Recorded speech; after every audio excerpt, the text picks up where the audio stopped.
man. I'm hot off a trip to Atlanta. Let me tell you what I saw in Atlanta, man. You know, it's always adventures of going to the South. There's always something to talk about. Yep. But before we do that, grab your phones and find us all over social media. Like, subscribe, follow us on YouTube, Twitter, Facebook, Instagram, and TikTok. I forgot about that one. I got to put that in my notes here. Because that's where the conversation goes on when we're not here. That's where you want to be. Because we're only on one day a week. I ain't doing no more. That's it. Come on, man. They want us to be on all the time. Yeah, they try to work a brother to death. I ain't trying to have that. So, also visit our webpage, tfmradioshow.com. That's tfmradioshow.com. Archive broadcasts are there. The music playlist that's often requested is there. And the video of this broadcast going on right there, right now. In the Space Shuttle cockpit controlling everything is our white slave. That would be Devin, my man, Kung Fu himself. That's right. And that boy Shu here right there is the black Asian dude himself. Asian dude. Richard Chu. Man, they got bugs in here. What's up with the bugs in here, Devin? There's bugs all over the place here, man. You notice that, Devin? You see that? They need to bring an exterminator in here. Why are there bugs here? They just want to know why there are bugs here. All right, so that's how we're going to do here. It's like we're in the projects, man. Raggedy ass rust bucket got bugs in here, man. Yeah. Little bitty. Get out of here. What are you doing? Go somewhere. Where the bugs live? Not here. Oh, man. Hey, man, you can become a patron of our broadcast for as little as $5 a month. Just click on the Become a Patron button on the aforementioned website, tfmradioshow.com. That's tfmradioshow.com. The family meeting is sponsored by Identity Guard. Take the time to protect your ID for as little as $6 a month. Go to lookaftermyid.com to learn more. Lookaftermyid.com. Yo, man, I was in Atlanta, man. Atlanta's different than, Atlanta's in the South. You weren't in Birmingham. Right. Atlanta's in the South, but not of the South. Correct. And, the deal with Atlanta is most of the people, a lot of the people that I encounter, at least, and I hear from a lot of other people, aren't from Atlanta. Mm-mm. So you get people from New York and Chicago, and I got a lot of friends down there, a lot of classmates from school, and so forth. So I was down there. Look, I got a bug on me, man. What the hell's going on with this raggedy ass place, man? This is the projects. That's crazy.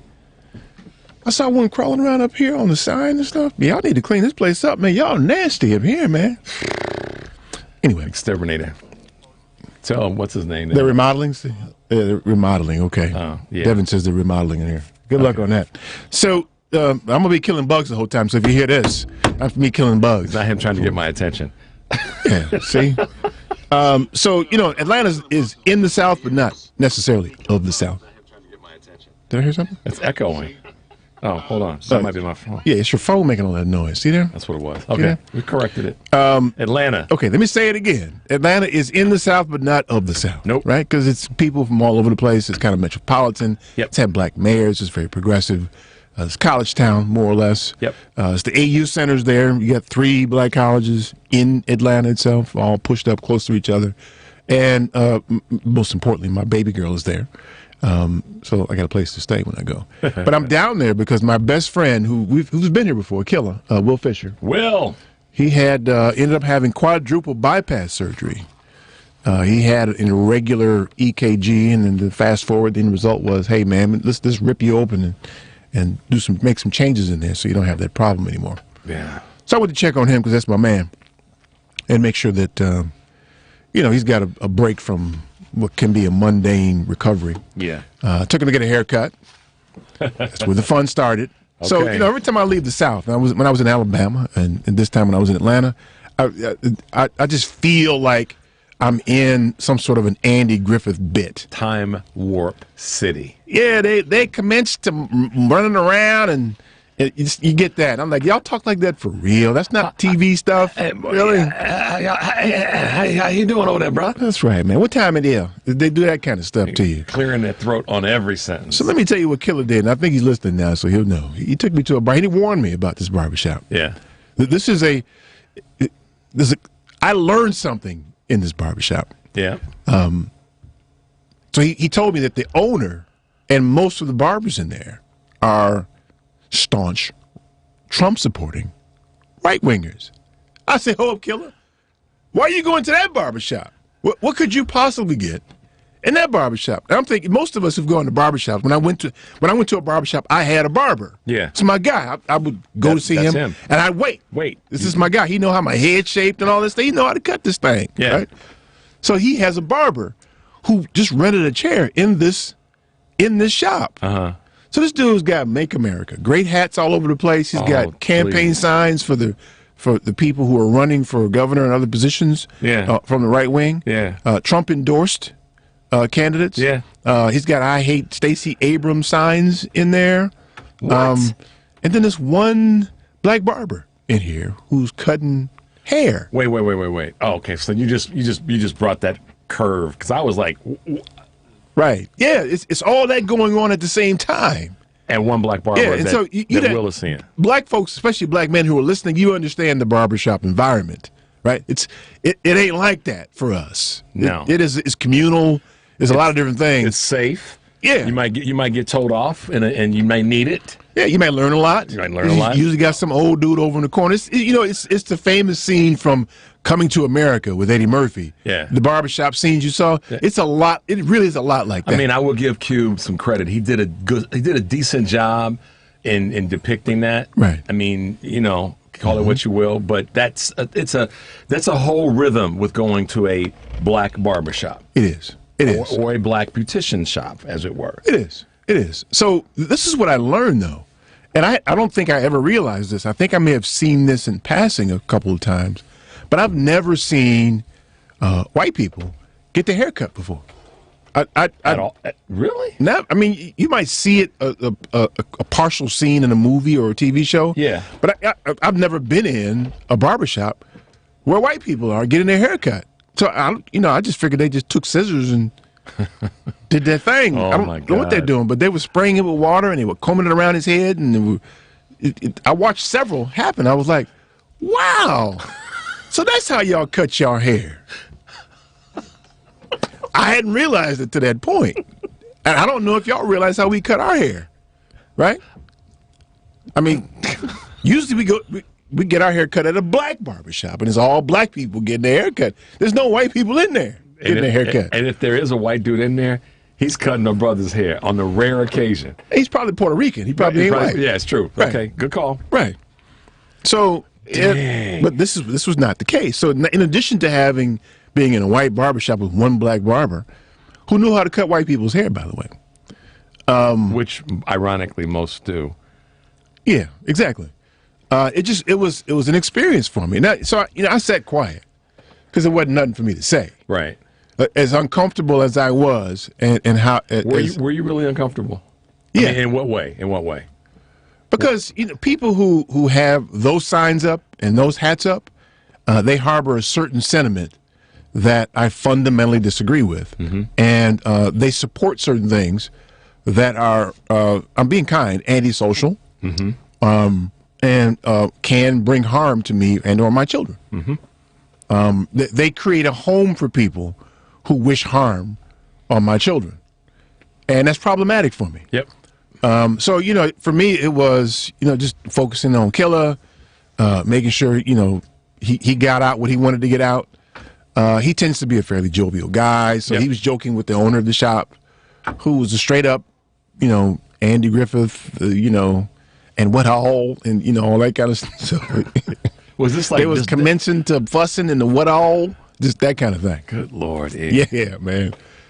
I was like, Killer, man, dude. See, y'all, Eric is a stone cold friend, because he took his guy to get his hair done, which needed to get done. Y'all know how that is. Yeah, because he had gotten woolly. And into a place where, there was not going to be any friendliness going on in there, and just bided his time. But they were friendly people. Okay, I'll take that back. They weren't unfriendly. Okay, I just know that they harbor a certain sentiment that is antisocial. Yeah, and it doesn't work for me. It just doesn't work for me. Antisocial is a great way of putting that versus anything else. It is antisocial. Thank you for that. Wow. Thank you for that. But the thing though, what I knew what was going on in black barbershops, at least in part, was the discussion around Brian Flores. Yes. In case you don't know, this is the guy who was formerly there's another bug here. What the hell, man? Well, don't camera ain't working. Yeah, this ragged ass place, man. This truly is a ragged ass rust bucket. Where is it? Y'all need to clean this place up, man. Brian Flores was formerly the head coach of the Miami Dolphins football team, professional football team in Miami, and he was terminated. And so if you read this, you can read the story. I don't feel like going into all the details because that's easy to find what's going on. But he's suing the NFL for discrimination, right? And so in the form of a class action lawsuit, not just him. Yeah, they're cobbling together, and some black coaches are starting to stand up. But I read the complaint. It's well put together. Yeah, these guys put together a nice complaint. And so he's from Brooklyn. Yep. He's a New Yorker by that's his origin. So he's not a sit back kind of dude. He's not a mealy mouth dude. No, he say what he got to say, and he got some New York attorneys on this thing too.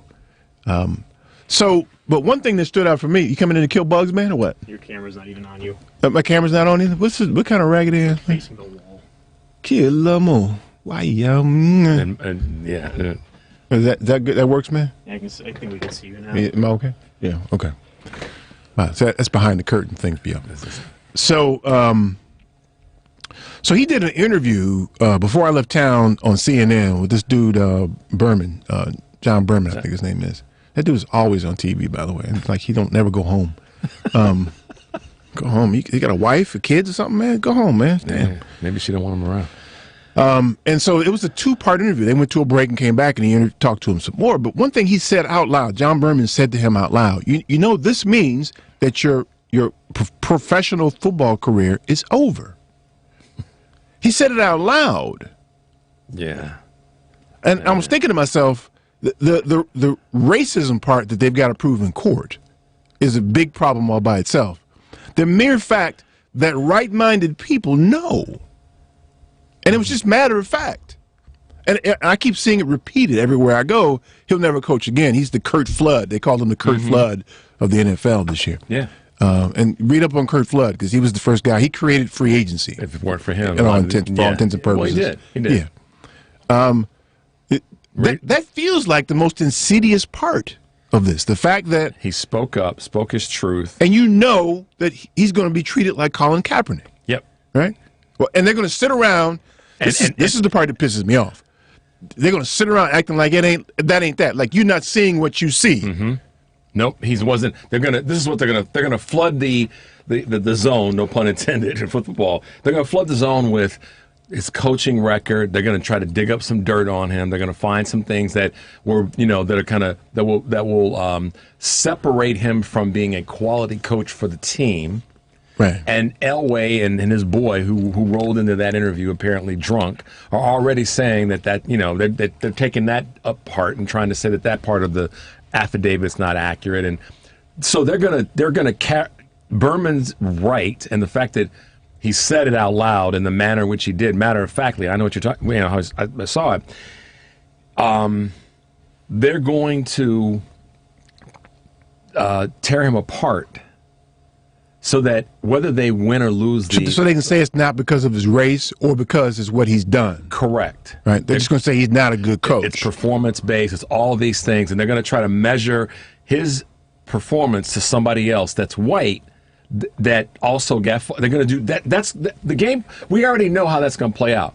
And they're going to use their standard playbook, which is character assassination.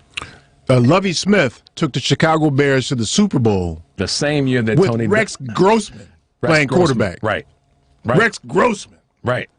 Mediocre at best quarterback. And he got fired. Mm-hmm. Right. And then mischaracterized as not being. I hear people in Chicago all the time saying Lovie wasn't a good coach. How many other people took coaches to the Super Bowl in here, and y'all ain't even close now. You know, you've been through what, 3 or 4 coaches now. You know why that standard always goes back to Ditka. It's like, you know, and he wasn't a good coach. He wasn't a good coach. He had a marvelous team, and he messed that around. He messed that up. Yeah, because of his attitude. Right. Buddy was the coach of that team. He was, and he went away and showed that he was a coach of that team. Yeah, but summarily cooked.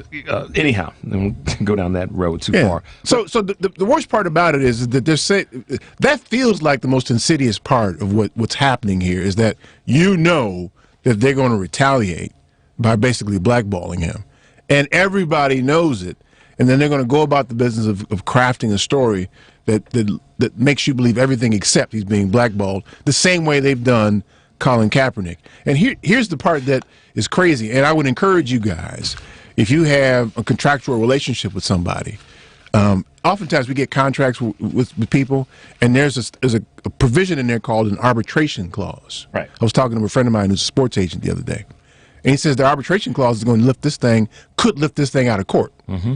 And he said it's probably one of the reasons they're making a class action suit, so you can bring in people who may not have an arbitration clause in their contract. Because it still gives them standing in terms of the suit. Right, because the NFL can just come back in some arbitration clauses, and this one, I don't know if it's the same way, but in some arbitration clauses, when you sign it, you're saying that I won't sue, I'll go to arbitration. Right. Which puts everything behind closed doors. You'll never see any of the discussions. Right, so they may be able to lift his particular case up out of the suit and have to arbitrate with him. But if he drags in other coaches, and they don't have arbitration clauses, then that sees the light of day. Well, and also the way that the complaint reads, it speaks about his experience, but it also brings in the Rooney Rule.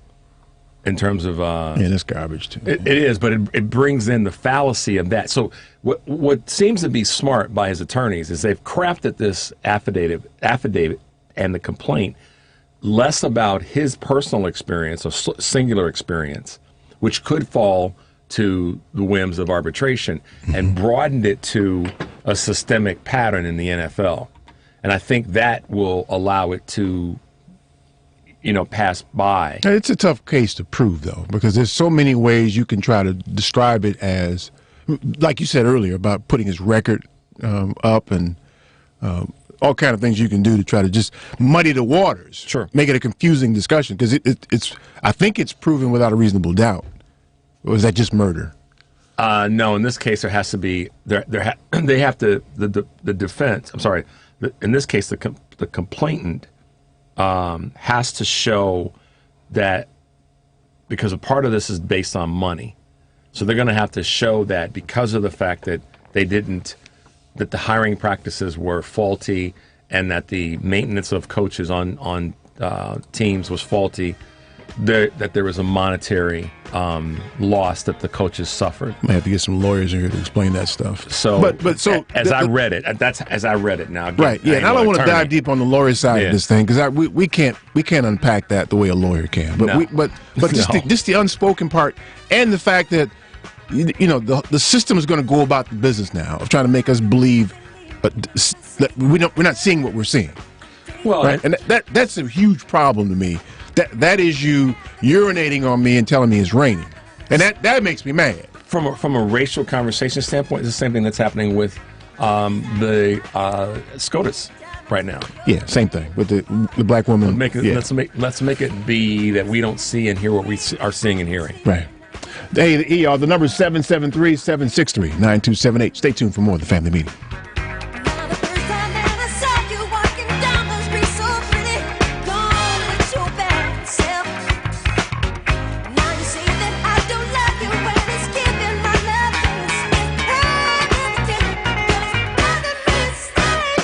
Hey, how you doing? This is Oliver Gibson. Keep listening to the Family Meeting.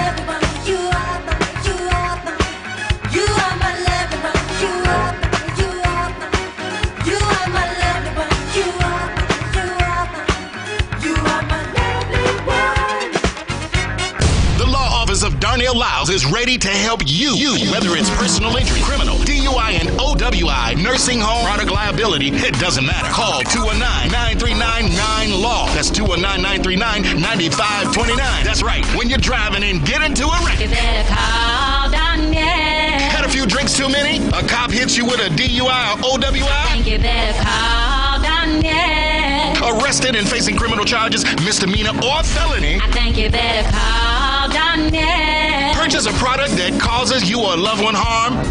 I think you better call Darnell. When your loved one is neglected and abused in a nursing home? I think you better call Darnell. That's right, you better call Attorney Darnell Lyles and get represented right. And the first consultation is free. Yes, free. So call right now. 219-939-9LAW. That's 219-939-9529. Attorney Darnell Lyles. Darnell Lyles. Hello, this is Greg Hilton from PropertyTaxSolutions.com, and I have to agree, the Chicago Tribune had it right when they said, you were foolish if you don't challenge your Cook County property taxes. Over the past decade, I have helped tens of thousands of Cook County homeowners reduce their property taxes by 10 to 15% on average. I was the first attorney in the county with the ability to give highly accurate, to-the-dollar savings projections prior to appeal. Now I have put my systems and legal analysis online for you to see anytime you want.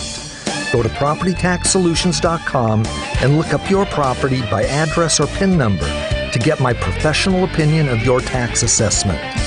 The fees we earn depend entirely upon your tax savings, so this legal service doesn't cost you, it saves, as certain as death and taxes. Visit PropertyTaxSolutions.com or call 312-448-9992 and use discount code TFM for 20% off. ETA Creative Arts Foundation is bringing community back to the community with its Outside the Box social events, starting Monday, November 29th with House Music Mondays, Tuesdays, 1-2 Step, Stepper Set, Wednesdays, Open Mic Night, Thursdays, Karaoke Night, and Friday, All Laughs, No Play comedy series hosted by Comedian Stick. For more information about our weekly series, visit www.etacreativearts.org. That's www.etacreativearts.org. We do. We buy, we sell, we move, we store. Anything, anytime, anywhere. We are We Do, the company that handles all your stuff. If you have anything that you want to do something with, please call us. We buy, sell, move, store, donate, discard. Anything, anytime, anywhere. eBay plus U-Haul equals We Do. We are moving at the speed of life. Call Terry Calloway, 312-343-9973, or via email, contact him at terrycalloway58@gmail.com.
This is Taylor Townsend. I was #1 junior in the world in 2012. You can follow me on Twitter at Taylor_Townsend without the D. And welcome back to the family meeting. 773-763-9278. 773-763-9278. We're back. Hey, That's man, right. can I give a shout out to? There you go with the shout outs. Well, Okay. this is a little shout out / promo. So my girl, for y'all that are listening, my girl Dana Goldberg, comedian Dana Goldberg, is going to be performing at the Green Room 42 in New York City on Wednesday at 7 p.m.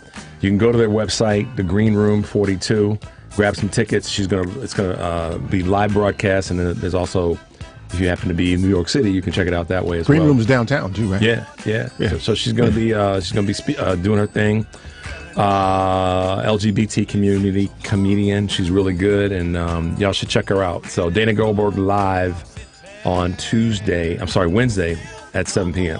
What are these bugs here, man? There's damn bugs in here, man. I know, it's crazy. This is insane. 773-763-9278. So let me tell you a story about a company that I worked with. Okay. Back in the, there's another one. I know, I had 2 over here I've killed already. Oh my God. These people are so nasty. Okay. So, it's a company I worked with, an insurance company I worked with. I won't name them because I don't know what that means for me.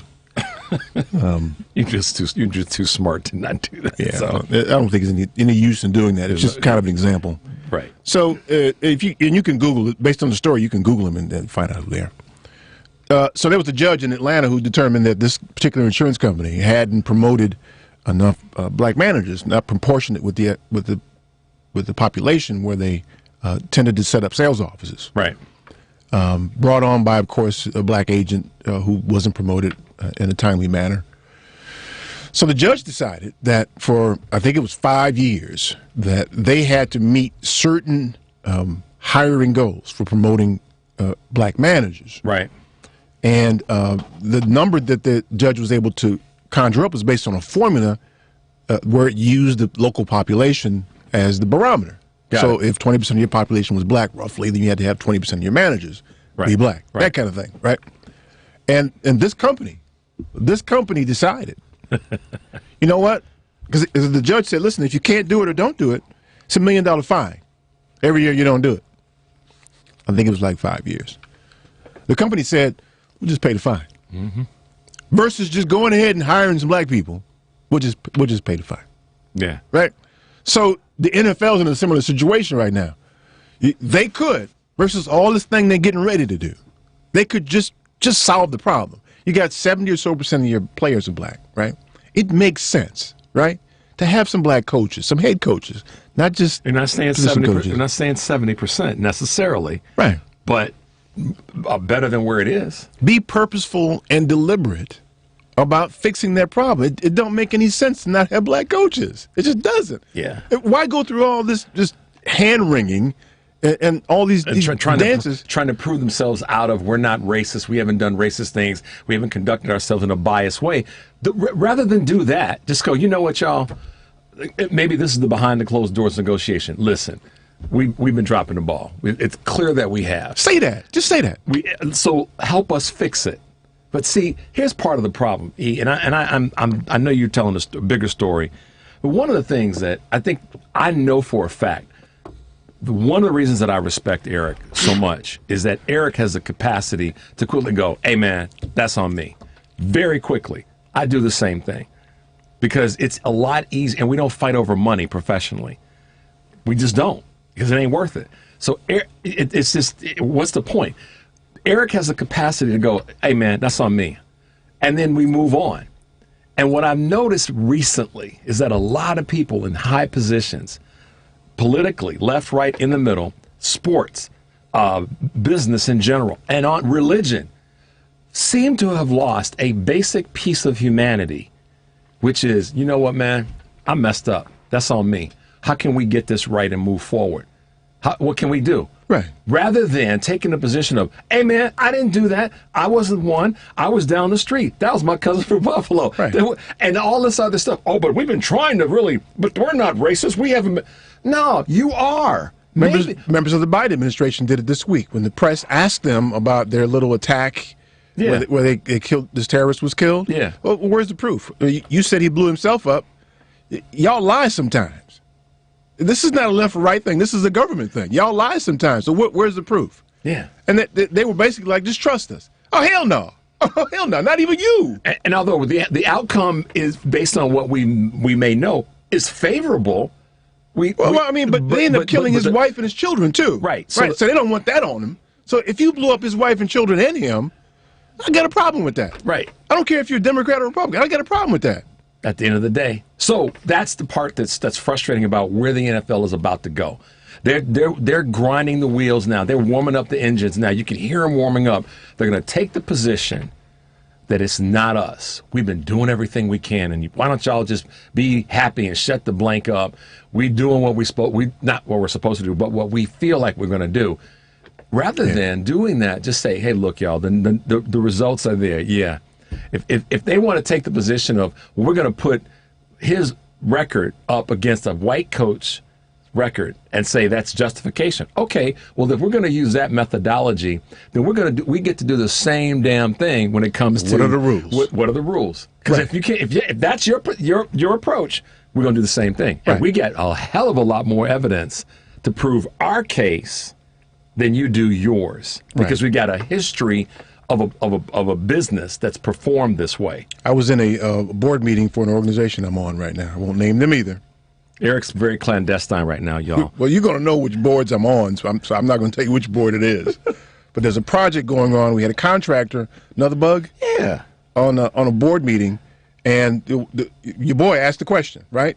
Because this vendor, it's a he or she, I'm not going to say that, was presenting all the different trades that were going to be involved. I was like, do y'all have any black people that y'all hiring for this?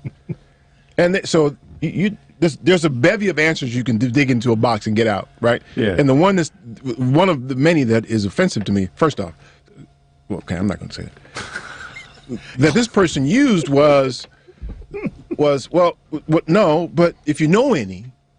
No way. No. How you going to get in front of a room full of black people and don't know no black people? No, please don't say that happened. Oh, yeah. Yeah, so they're going to put the onus on us because we can't find any qualified ones. If you happen to know any. Oh, my God. See, man, you got to give me a couple days extra notice so I can just roll with. But no, see, that's probably not a good idea. No, but you know, I have a sense of decorum. This is my outlet here. Yes. In a board meeting, I have a sense of decorum. But my fellow board members know where your boy was going. Wow. They knew. What happened next? So the several of us from the board convened and said, no. Y'all know what that means? That's when Mama kicks you under the table and you're about to say something and you feel that heel on your baby toe. Yeah. That's what happened, right? You ain't got to go home. Don't come back up in here no more. That's because, you know, our collective point in this little ad hoc meeting was, if we ain't hiring black people, who is? Because they don't know any. We do. We know a bunch of them, but you can't seem to find none. And the real answer is you haven't looked. You don't care to look. It doesn't matter to you. Well, it matters to me. And in order for you to get this deal, you're going to have to find some black people. Bunch of them. No 10%. Severely dominant. You need to get as close as you can to all of them being black. Yep. If you're going to do business with your boy. Otherwise, I'm raising hell. I'm just raising hell. Because if I don't raise hell, who will? Giving you a chance to get that right tire back on the track. Right. You know, the left one's wobbly, but to get the right one back on, the left one will straighten up. Right. Now, so the mistake that they can make now is to come back and say, well, you know, listen, that's unfair. And Eric. No, if you bring unfair to me in the context of talking about hiring black people, you fired. Yeah, because on the unfair, you're going to get to play the unfair card when you're talking about. Not in front of me. That's like, what is it in this conversation about President Biden saying that he's going to nominate a black woman to SCOTUS, and all these these knuckleheads are running around saying, well, you know, they shouldn't do that. It's not, you know, and how is that fair to the country? And I heard that come out of the mouths of a couple of white males, specifically Republicans, and I thought, you can't use the fair word in a conversation about. Right. You can't. No. That doesn't make any sense. Fair? That doesn't make any sense. What really got me is I heard a couple of them, because apparently it's in their talking points, refer to Biden's decision. The people that he will choose, they're automatically all radical. Right. So let me understand this. So white women, white men are not radical, but black women, all of them, without even having them vetted yet or having a hearing, they're just radical. Categorically. Right. That whole category of people is just radical. Right. That, you know, I'm not having that. No. At least, this is the part where they're saying the quiet part out loud. It used to be that the order would be, shut up until they present themselves and then characterize them as radical. Right. But you're just going to call them radical. Because they got a brown costume on. I'm kind of glad that this is happening, and here's the reason why. For not just like, in a similar way that people were running around saying all cops are good, and if the black person had just minded their business and done the right thing and followed orders, George Floyd wouldn't have been murdered. Okay, so we've seen for decades, black folks, if y'all just do the thing that the cop tells you to do, you'll get home safely. We know that's been BS. It's been recorded now. We saw it. Now, so all the white folks who've been running around, left, right, and in the middle, and saying, oh, but come on, Rich, and come on, Eric, you guys, you guys are successful. Why are you upset about the fact that the police are taking care of business? And then George Floyd gets murdered. And people go, oh. On video. On video. Because if he hadn't been on video, it wouldn't have never happened. So he had a cardiac arrest. Right. That's all. Right. He hit his head against, And so now with the SCOTUS nomination, I'm glad that it's playing out this way, because we are going to continue to see real time, mostly white men saying the thing behind closed doors out loud in front of everybody. Yeah, but here's the thing, it doesn't matter anymore. No, I know it doesn't, but it's the same thing that, not the same, it's in a similar paragraph of people are going, oh, these guys are not racist. These guys don't have any bias. They're saying they're showing their bias right now. Yeah, but everybody's already in their lane. Nobody will change their mind based on the discourse over this SCOTUS pick. Nobody will change their mind. When you say nobody will change their mind, what do you mean? I mean, to hear what Ted Cruz said, yeah, nobody's going to change their mind about Ted Cruz. Oh, got it. So there's not going to be people that are going, oh, my God, I didn't realize he was that awful. Right. Nobody's going to do that. Done. Yeah, Eric's right about that. That ain't going to happen. No, they ain't going to do that. Yeah. I was watching last night. It may have been a repeat. I think her name is Sarah Seidner on CNN. Uh-huh. She did a special on CNN about black people being pulled over. You mean Tara Setmeyer? No, this was Sarah Seidner is her name, I think. Okay, my bad. Yeah. Go ahead. But anyway, it was on black people getting pulled over. And so, one of the things that stood out to me was the data. All this lends itself to data-based solutions, right? Mm-hmm. There's data that talks about diversity in the workplace being profitable, right? Forget fair, profitable. Or benevolent. Right. Yeah, right. Fair or benevolent. It's just profitable to do that. And so right in the middle of her special, she pulled out data from several sources that showed the number of people pulled over by police, right? And it turns out that proportionately, black people are only a little bit more often that do they get pulled over. Mm-hmm. Where it gets wild is when there's searches. So that almost tripled the white folks. Mm-hmm. And then as far as the number of black people harmed, wasn't even a comparison. Yeah.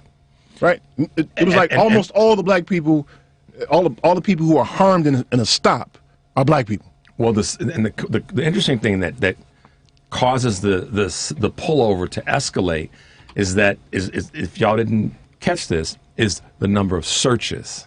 Right. They decide to search black people way more because than white folks. Inherently, I'm going to give the police officers a little bit of window here, unless they run the plates, which they're supposed to do with certain incidents of pulling over. They don't know that the person behind the wheel of the car, let's assume that they had tinted windows, is black or not white. So this represents, and it may not sound like there's a common theme to what I'm trying to say here, but all these you can attach database solutions that are beneficial to society instead of what we're going to see in the case of the NFL. Right, and in the case with SCOTUS, because I kind of call them, they're in the same paragraph. Same thing. If you add a black woman to the court, you automatically increase the credibility of the court. And what's so crazy about it, I know we're going to break, this is where white men just crack me up sometimes. They really want, and this is kind of across the board, if they really wanted to say, yeah, we're down with a better system, a better country, they'd go, you know what, everybody needs to shut their mouths up. It's time. Right, that'd be the thing. That'd be the thing to do. Yeah, this is right now. You know do what? This. It's time. Right. It's time. I mean, even on the Republican side, I mean, you got control of the court. Go ahead and take the side of bringing the black woman on. You still got control of the court. And look real good. Right, but you're going to take this other ugly thing. Oh, and they would look good, E. Right, but that's more important to you than that. And they wonder why black folks why we get angry. Yeah. 773-763-9278. We'll hit the phones next, y'all. Stay tuned for more of the Family Meeting.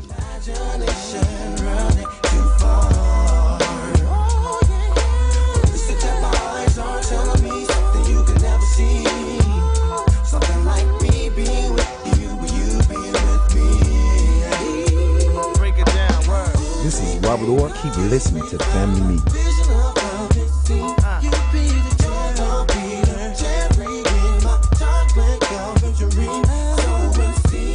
Hey, this is Brittany Perry. Did you know there's a black-owned footwear brand based here in Chicago? Perry Co. Shoes creates affordable luxury footwear and accessories for both men and women. Whether you're in a suit or out with friends, they provide pieces you can wear on a daily basis. Breaking barriers, inspiring style. Visit www.perrycoshoes.com to purchase a pair today. That's www.perrycoshoes.com. A 2016 study estimates that 13.1 million Americans were victims of identity theft that year. Fight back against identity theft by signing up for Identity Guard. Identity Guard monitors your credit and identity information with alerts that can help you respond quickly if certain changes indicating fraudulent activity are detected, as well as help protect your computer from viruses, keylogging, and other serious threats. Plus, with Identity Guard's dynamic credit management resources and tools, you will have helpful information as you make better financial and credit decisions. Identity Guard includes $1 million identity theft insurance and lost wallet protection, and more if you ever do become a victim. Protect your ID by visiting lookaftermyid.com. That's lookaftermyid.com to securely sign up for Identity Guard today. A way for you to get empowering financial advice. Save and plan. If you are like a lot of people, you'd like to work with a financial planner, but don't know if you earn or have enough to invest. Save and Plan will allow us to work with nearly anyone from young professionals to retirees looking to travel the world. Save and Plan is simple. Just sign up to save on a systematic monthly basis directly from your account and gain access to a planner and our planning services. Once you sign up, Polaris gives you a customized financial plan, a real person to speak with, and information to help you make good financial decisions. Your dedicated planner is just an email or phone call away. Save and Plan offers empowering advice for everyone. Visit us at polarisadvice.com. Call us today at 312-951-2606 or email us at polarisadvice.com. That's 312-951-2606 or email us at polarisadvice.com. Save and Plan, empowering advice for everyone. Securities, insurance, and advisory services offered through FSC Securities Corporation. Member FINRA SIPC. Insurance services offered through Polaris Insurance Agency, Inc., which is not affiliated with FSC Securities Corporation.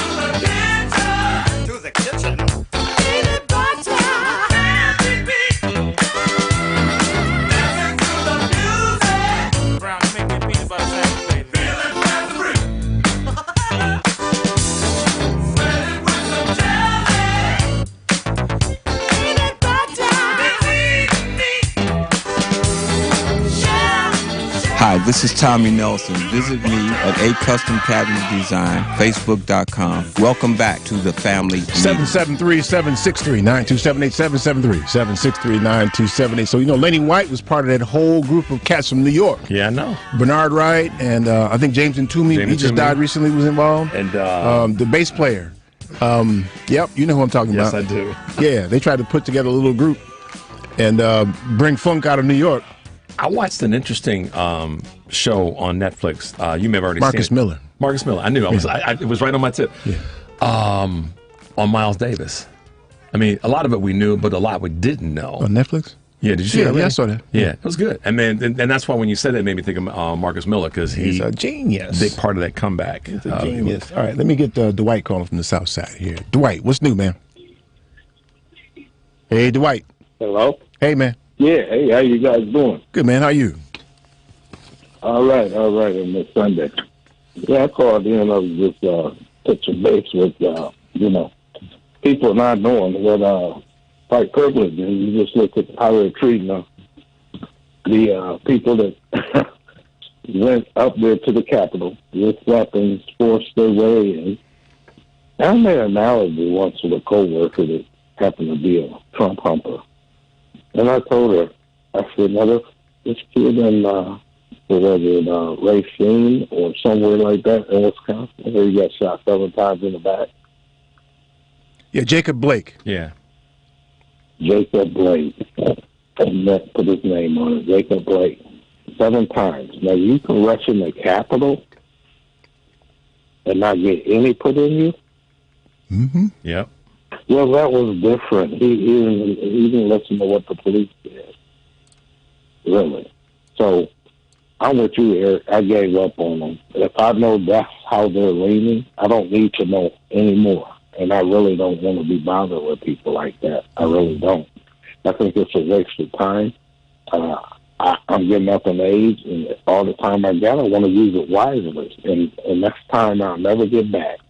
Because a lot of these people are just brainwashed. They are. I mean, you can't tell them with anything.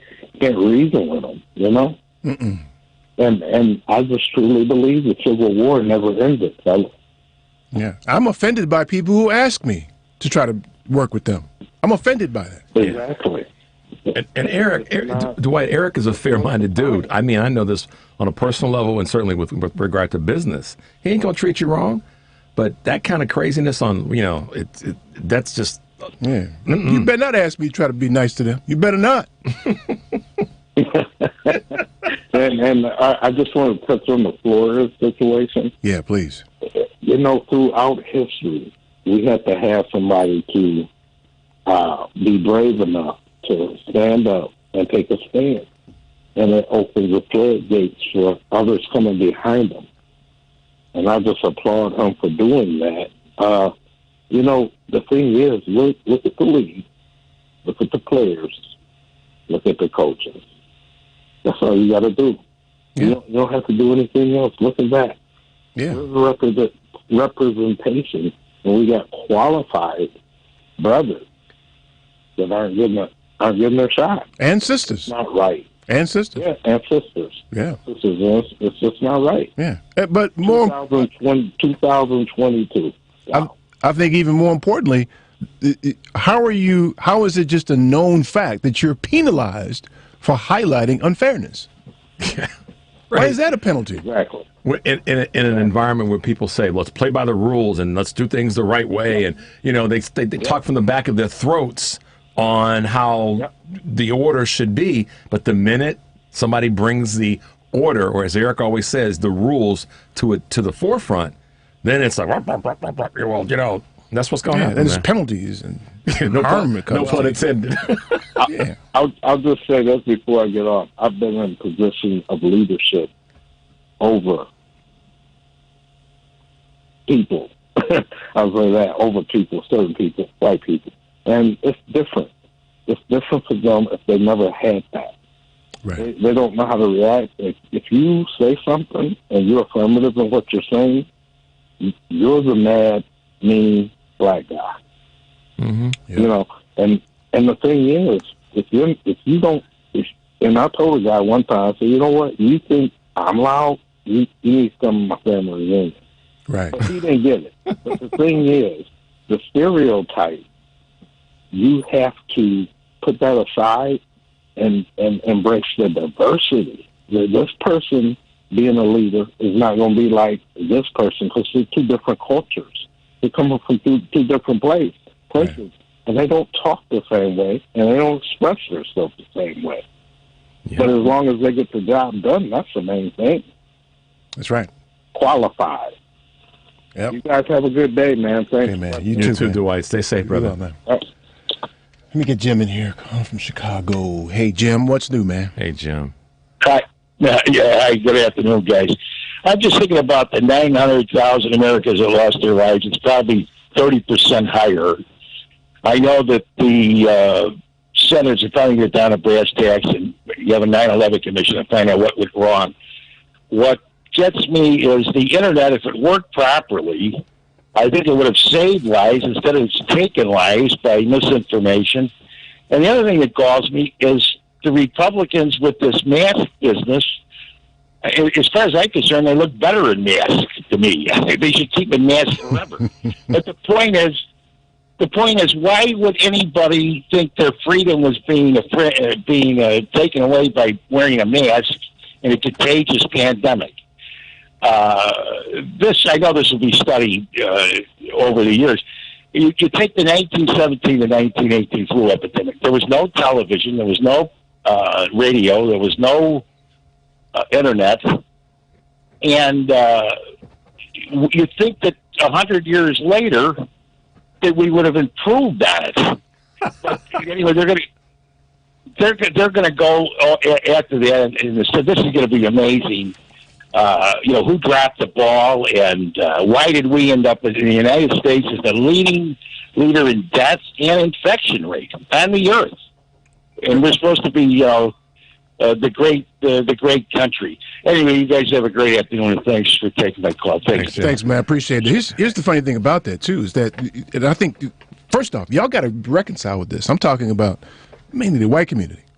Y'all got to reconcile with the fact that this system is not built to hold white men responsible, accountable. Yeah. So everybody, I'll bet on this. I'll bet money on this, that nobody in the Trump's inner circle will be held accountable for anything. There was a moment this week, Eric, I thought about something you said for 4.5 years, 5 years, that whatever he gets brought up on, he's not going to go to jail for. And there was a moment this week where they won't even be tried. I thought about it this week. I said, I've agreed with Eric on a lot of things, and this is another one. I actually had that moment where I went, he ain't going to do no I mean, he may die first, not definitely. I'm not taking that down a negative road for anybody. He may die first, but in terms of being prosecuted while he's alive, no, and doing nobody jail time, around him will. I had this moment where I went, if all this stuff is, I mean, Eric, this whole thing about giving Merrick Garland this room, this big wide ass fairway to hit a wedge into, because basically that's what he got. He got a wedge in his hand and a wide fairway. How can you miss the fairway? So when people are talking this, you go with the analogy. It's a good analogy when you put it in this context. People are running around saying, well, if you take a shot at the king, you can't miss. What?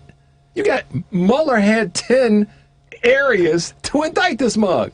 Yeah. And they're sitting around going, so they got to further investigate. Right. He investigated. Now they got to investigate the investigation. Right. And we got to look into this. And y'all think he's going to do some jail time. The system is not built to hold white men accountable. Y'all need to take a hard look at this, right? The data proves this out. And I guarantee you, and listen, they're going to put more white women in jail. Good example. Let's just use a current real-time example.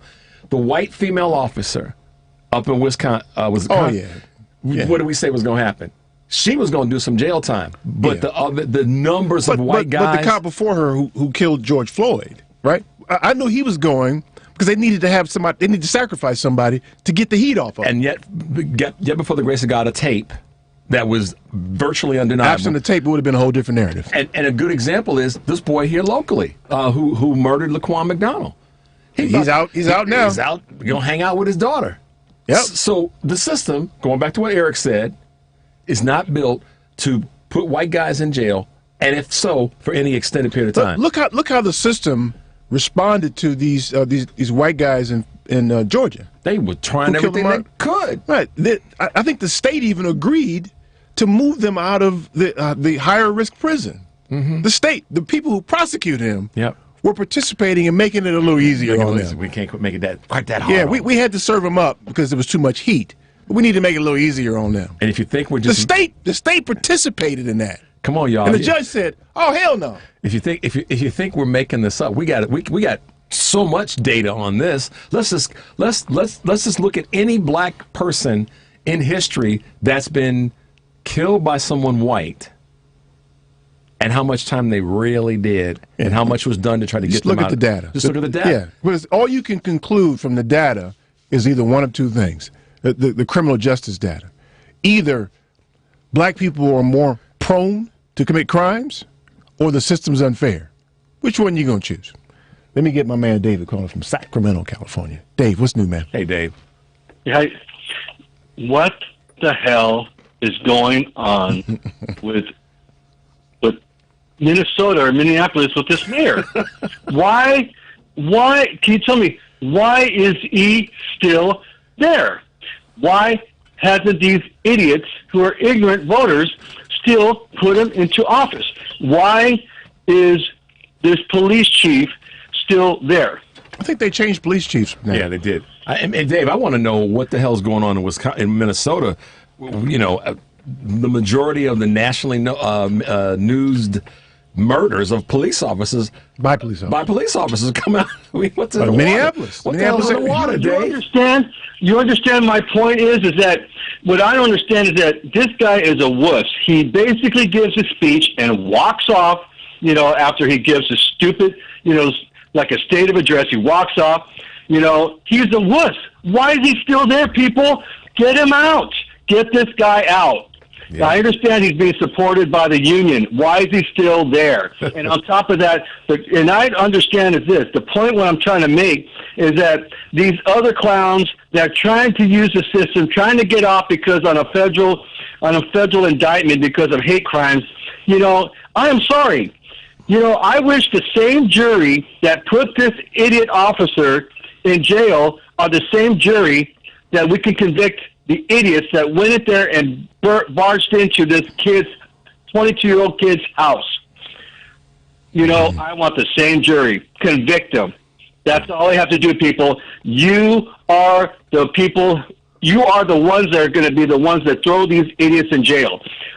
Put them in jail. Yeah. And send a message to these officers that the more people we throw in jail, you send a message to these cops and these officers, they might think twice about doing it again. Right. Yeah. Right. Thanks, Dave. Thanks, man. Dave. Good Stay safe point, out there, man. Okay.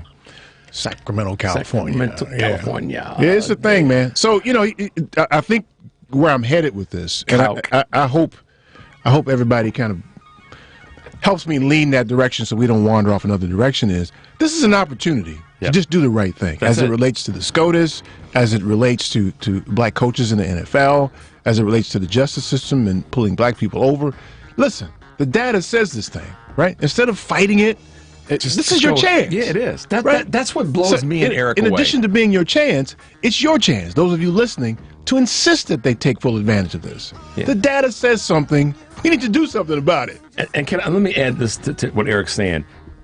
So many times the question comes out, okay, Richard, and thousands of the other black men, what can we do to help? You know what you can do to help right now is, rather than turning to us, this is an easy one. Push these systems to do better. Do the right thing. Do the right thing in your immediate neighborhood. It doesn't matter if it's Republican or Democrat. It doesn't at all. No. This is your opportunity. Convince them it's the right time. It's the opportunity to make this right. Make them understand the importance of it. that. It ain't reparations. It don't cost no money. Nope. Just do the right. Do the right thing. 773-763-9278. Stay tuned for more of the Family Meeting.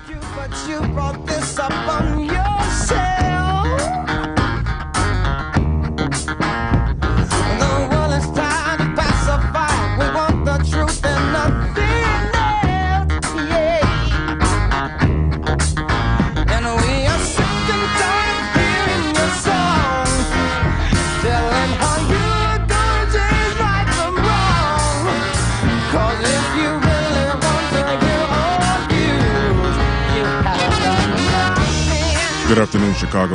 My name is Timothy Hicks, Marine Corps vet. Keep listening to the Family Meeting. This is Chicago's Progressive Talk, 820 AM, WCPT Willow Springs, and online at WCPT820.com, where facts matter. Hey, Family Meeting cousins. As you know, we created a Patreon Family Meeting subscription and membership page to include you great listeners in our effort and give you a chance to very economically promote your business, organization, or local event. You can contribute as little as $5 per month to get your message out and support the Family Meeting as a viable voice. We know you appreciate our permanent interest dialogue, get up and dance playlist, and our great guests who stop by. So become a cousin and go to our website, thefamilymeeting.com, and click on the link. Americans who'd like to speak with someone about a long-term care plan? Did you know that only 16% have had that conversation? Call the Polaris Insurance Agency at 312-951-2606. One of the Polaris agents in Illinois, Wisconsin, and Iowa can provide you with useful material, like what long-term care currently costs and what it could cost in the coming years according to the Genworth 2012 Cost of Care Study. With information like this, you'll have the power to plan. Call the Polaris Insurance Agency at 312-951-2606. Don't outlive your financial resources.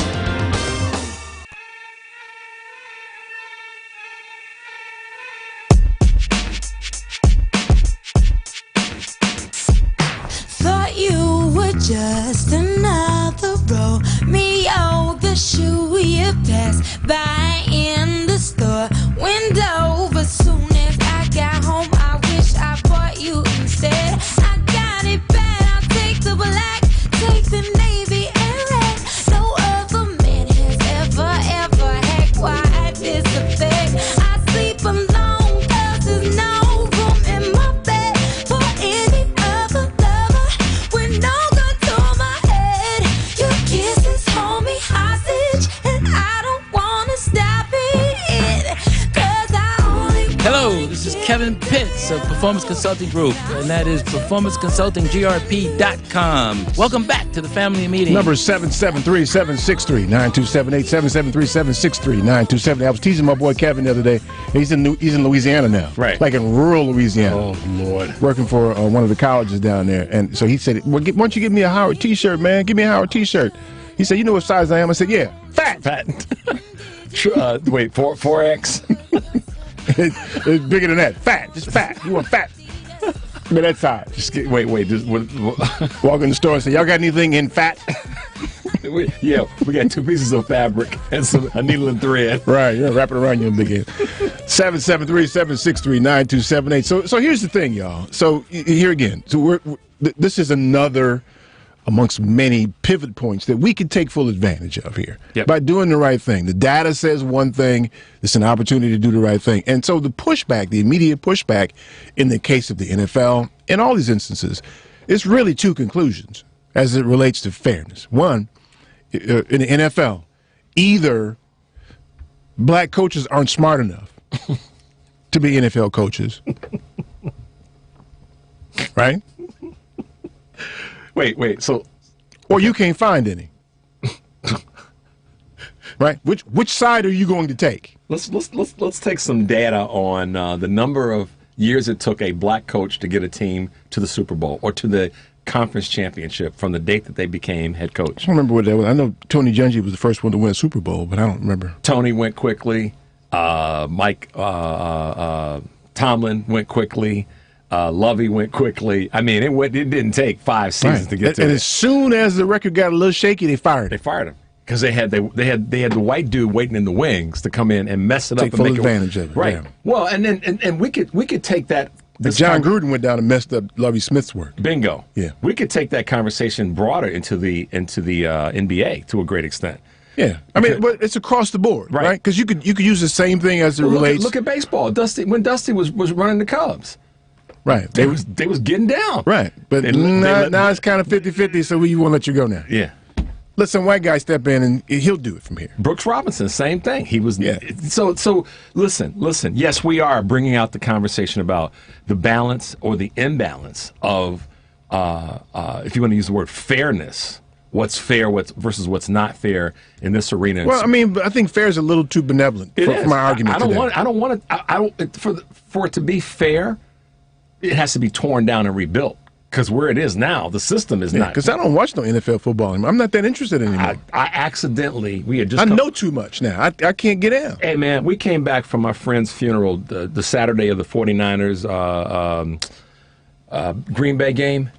I watched the fourth quarter because I wanted to see. I think I told you I called it. It's the minute that they blocked that punt, I said 49ers going to win this game. I only watched that game because it was Saturday night. We were tired. And I thought it'd be nice to see Aaron Rodgers get sent home early this season. Yeah. But I'm with you. I don't sit down and watch no NFL football games anymore. No, we're catching on the fly. It doesn't interest. I know too much, and I care too much. That's what it is. I care too much. I support the players. Like I enjoy watching the quarterback from Kansas City, Mahomes. Mahomes, yeah. I like watching him. So I will watch a lengthy part of the game just to see him play. Because you want him to do well. Right, but I could care less who's winning in the NFL. I don't care about that big game next weekend. I don't care nothing about that. I'm not going to watch it. I might catch a little bit. And in the same way, I don't care about these barbers that Killer took me to. I know your sentiment. Yeah, you want to do harm to those of us, those who are like us. You'd rather exclude us, and I got than consider us. I got to give a shout out, it's not a shout out, it's just a conversation piece about the book situation in America right now. And, this whole, it's the same conversation. So my guy. This is your chance, as it relates to books, to do the right thing. It is. Listen, if the stories are challenging, wrap them with context for you. Bingo. Right? Wrap them with context, but don't. You can't say that. Yeah, don't do that. I gotta. So this is. I'm gonna tighten this up because I know you got to grab all these calls. Yeah. So if you're on the phone, sit tight. I'm coming to you next. So a good friend and I were having a conversation. Rico, who's been on the show, he said, Rich, check this out. He said, let's look at the age. It was kind of a database conversation. He said, let's look at the age of the parents who were rolling into school board meetings, who were complaining about their children being harmed because of the books. Because he was following up on our 2 previous weeks' conversation about fragility, and he dropped something that was kind of interesting. He said, what are the ages of the parents that are complaining the most? And then he dropped in another thought. He said, because if you think about it, the white folks over 70 aren't really part of this conversation about take the stuff out of the schools. It's parents who are younger. And he said part of the problem with this whole conversation is the gig is up. They realize now that they can no longer hide from the fact that these stories have been true. Grandma and grandpa got away with it. And were able to... And weren't held accountable. And weren't held accountable. And we can't let that out. So the only way we're going to stop it, because the numbers are coming, the data shows that the numbers are coming, is we got to take this stuff out of the schools. Yeah. In addition to Grandpa being stinky, he's also a racist. He's also a racist. Yeah. He just got away with it. So anyhow. Let me get Matt calling from Chicago here. Matt, what's new, man? Did I say wish you Happy New Year yet? Yes, you did, but I have to say... Eric, I know the screen actually said that I was Matt from Nigeria. Now, before I get to my normal rant, as Eric knows, because he saw my post, and for those of you who don't know, I'm whiter than a ghost. He's a white dude. And somebody came up to me. Yeah, I'm very white. And somebody came up to me and asked me, legit, full stop, if I was from Nigeria. And I just looked at them. And I said, hello, me brother. Yeah, no, that's why I did that. So there's that. But the rant for today, folks. Everything I'm about to say does not. The family meeting does not condone what I'm saying. Yeah, we do. Although they probably should. We do. People. The Illinois courts have declared, because they're stupid, that kids don't have to wear masks in school. Now, this goes way, way back to, I don't know, the last time I called in where I said, do y'all want your kids to die? Because I hate to tell you this, but there are these people out there who don't want the vaccine. And because they don't want the vaccine, because they're stupid, they're not going to have their children get the vaccine, which will make their kids... Sorry, just to clarify, not getting the vaccine will make their kids stupid. Not getting the vaccine will make their kids stupid. So then you're going to have a bunch of kids who may not be vaccinated yet and a bunch of kids who are possibly vaccinated, but because they decided not to get vaccinated in the first place, we have a mutated strain of the virus that is slowly still killing people, and then they're probably going to get sick from it and possibly die. So once again, the Illinois court system and the numbnuts who basically run this country, I love Joe Biden, I'm a Democrat, just in general, let me rephrase that, the Republican numbnuts who run this country have once again made it impossible for your children to be safe. So once again, I'm going to end another call on the family meeting from 4 to 6 on Sundays, except on Thanksgiving, New Year's, and Christmas. Guess what? Get your damn shots, people. Get the shot. Say it again next week. Bye-bye, my brothers. Get the shot, Nat. That's right, my man, Matt. I love it. Let me get Ron calling from Michigan here. Hey, Ron, what's new, man? Hey, Ron. Hello, family, and Eric. You made the statement a while back that they consider all the picks for Supreme Court by Joe Biden as radical. Mm-hmm. Yep. And I think what they're doing, they're going on what they have put on the Supreme Court themselves. I don't think Clarence Thomas has ever been a more radical jurist than anybody I've ever seen. Because I've made the statement, I've been thrown off the air and on other stations called an idiot for saying that I cannot think of a Supreme Court ruling where Clarence Thomas did not rule in favor of white supremacy. Can you name me one? No, he's always, and he rarely says anything. He just kind of goes about his business. He's a useless human being. No, he's been very useful, but not to the greater good of the country. But he's been very useful to the white thought process on how the Supreme Court should vote. Sure. Yep. Yeah. Hey, Ron, what else is on your mind, man? You good? Well, I'll tell you, it's really, really concerning me is this rush to war in Russia-Ukraine deal. And for speaking out against this war, you're labeled a pro-Russian and a pro-Tucker Klansman, because I don't think we have any vital interest there. And here's the thing, okay? I remember President Johnson making that speech live, saying that we will not send American boys to do what Vietnamese boys should do in Vietnam. And after watching that speech, I went to breakfast with my family, and I told my brother Jim, you're going to Vietnam. And he said, F you, and a year later, he went to Vietnam. And 2 years later, I went. And President Joe Biden made that same statement. I will not send American boys to do what Ukrainian boys should do last week. And, we're looking at the Russians are supposedly going to make an incident to drag us into this war. And I remember the Gulf of Tonkin resolution, which dragged us into the Vietnam War. Yep. And the parallels are just too striking here. And it's, we're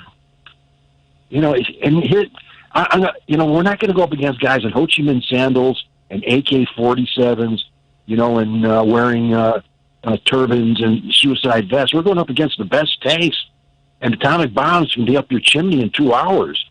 And it's a very serious situation. Putin is a maniac. I'm concerned. Yeah. Putin is a maniac. Yeah. And I don't think that there'll be a war, but I don't have any reason to believe otherwise. And quite frankly, it doesn't concern me that much. Yeah. Maybe it should. It doesn't concern me very much. No, it's a crazy situation. Yeah, I feel bad for the poor people, the poor young men and women, because there's always poor young men and women who may need to fight if there is a fight. But I think Putin wants something more than land, and they may end up giving him that, and it'll end this altogether. He wants at the end of the day, he's trying to block any of the former Soviet bloc countries from becoming part of NATO. Well, that too. Okay, and whatever. That's the only real twist he has. It's a temporary condition. So. Yeah. One final point, if I may. In today's New York Times, in the middle section, they got a front page story about us going in Afghanistan, but there's a picture of it's profiles, but it's you can see that there's a black general, it looks like, and he's greeting or saying goodbye to the soldiers as they're marching off to the planes. He's a black high-ranking officer, and there's three enlisted men marching off to Ukraine. But I'll look for that. I don't like it. Yeah. I don't like it. Yeah, it is terrible. Hey, man, be well up there, man, okay? Stay safe, Ron. Thank you all. You bet. See ya. Thank you. Let me get Marcus calling from the south side here. Marcus, what's new, man? Hey, how you guys doing? Good, man. How you? What's up? Look, I'm doing great. We're fast approaching 1950. I wasn't there, man. What was that like?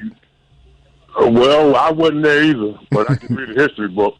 You mean they didn't take it out of your schools, man? Come on. Yeah, well, I'm 63, so I got a chance to get some of it. And I had a grandfather that fought in World War II and a father that fought in Korea. Yeah. But my main concern is, not enough of us are paying attention, especially younger black people. I often hear people say that, racism will burn itself out because the younger white people will not subscribe to racism. How has that worked out? Yeah. Yeah, this is a thing. This really is a thing, and it's got to be dealt with directly, and it's not being. Nope. You know, I listen to you guys quite a bit. I'm glad I got on before 4 o'clock because I'm usually drunk. I'm retired. I just drunk and passed out by 4 o'clock. But you know, I often hear people like, well, there's a young man that I worked with before I retired, white guy, and we were acquaintances. We were friendly to one another, and we always talked about family and so forth and so on. Then I found out he was a Trump supporter, and I basically had to cut him loose. Now, part of our conversations before I found that out was he was having problems with his in-laws. His wife had passed, and they wouldn't allow him to attend her funeral. And I often found that strange until I found out not only him being a Trump supporter, but his wife was black. Oh, wow. I'm going to leave that with you. Y'all have a good one. All right, man. All right, man. Be well. Yeah, this is the time, y'all. This is the time where the society has a chance to stand up, and it only is going to happen if you push them. Yeah. They've got to be pushed to that. And so, you know, the normal fight, the normal pushback that we as voters give, I think it's got to be markedly different this time. It's got to be, hey, man, this is our chance. Things are you different. Put all this stuff, you know, you got somebody that you keep up some mess with, and you say, like, why are we still fighting, man? Why you know, let's just square this up and move forward, man. Yep. This is a chance to square that. Yep. These particular instances, it begins to establish a habit. The country, but that's the thing. I don't believe the country wants to move forward. It doesn't want to move forward on race issues. Doesn't. Well, I mean, I think it's more knee-jerk than it is not wanting to. I think it's just habit. That as soon as you say something like that, your knee-jerk reaction is to react that way. Pause for a second. Yeah. Yeah, Think that's about true. this, right? That's true. There's some people, you're right, who don't want to move forward. I think there's a segment of the population. They're just conditioned that, okay, oh, God, we got to do this Right, again. why you got people living like that, man? Yeah, that's true. I mean, true. It was a whole bunch of things in our society that we need to straighten out. There should not be any homeless veterans, right? Let's just end that. And it's endable. Easily Right, you endable. can do that. Just end that. That's stupid to have that happen. I mean, yeah. Yeah. All right, y'all. I'm preaching a little bit. That's All right. good. That's right. Stay tuned for more of the Family Meeting.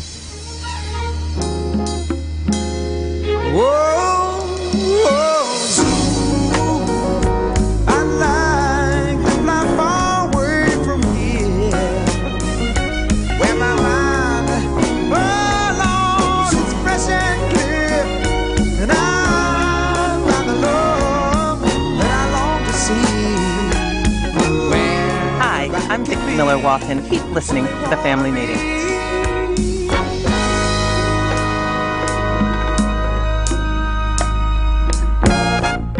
Oh, I like to greet the sun each morning and walk amongst the stars at night.